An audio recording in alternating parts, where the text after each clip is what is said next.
texte Quelle continue. était son intention Elle demeure. quand il le suscita? Quelle était la pensée de son La cœur? pensée est Nous que trouvons les tout ce Lévites que nous devons représentent savoir la Dieu dans céleste la du peuple de description Dieu. même de l'instrument. Dans le passage auquel nous nous référons, il est appelé un chandelier, 7 chandeliers d'or. Notre connaissance de la parole nous donne plus de lumière sur ce que cela signifie, et l'Ancien Testament en particulier nous vient en aide dans cela. Qu'il s'agisse du chandelier dans le tabernacle ou du chandelier tout en or montré dans Zacharie chapitre 4 verset 2, nous savons dans les deux cas qu'ils sont une vivante expression des énergies du Saint-Esprit. Prenez le chandelier tout en or. Nous nous souvenons du modèle de celui-ci avec 7 lampes et 7 conduits, et l'huile se déversant directement des 2 oliviers vivants à travers les conduits dans les lampes de manière à pourvoir constamment à la lumière du chandelier. Cette illustration est ainsi très complète et très explicite. C'est quelque chose de vivant. À l'une des extrémités se trouve une fontaine vivante, une source.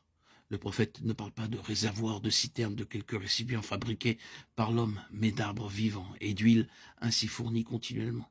Toujours fraîche, oui, toujours fraîche et chaude, provenant des artères d'un organisme vivant, et ainsi, en tant que telle, coulant vers le chandelier qui éclaire d'une lumière constante, immortelle, une lumière ne variant aucunement, ne périssant jamais, étant constamment maintenue dans son plein éclat.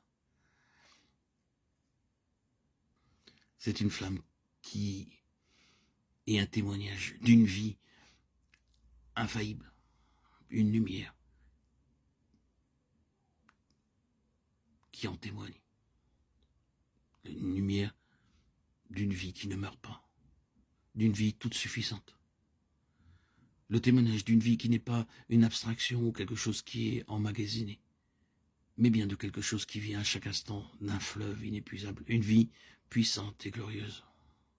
Alors que la flamme brûle, cela est une déclaration constante de victoire, de cette victoire sur la mort, oui, sur cette mort qui cherche à éteindre la lumière, à souffler la flamme, à l'étouffer. Elle est une déclaration constante que cette mort n'a pas le pouvoir de l'éteindre.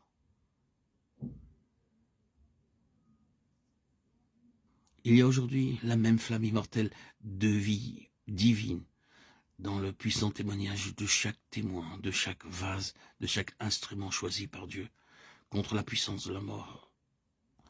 Cela est pour le Seigneur sa seule justification.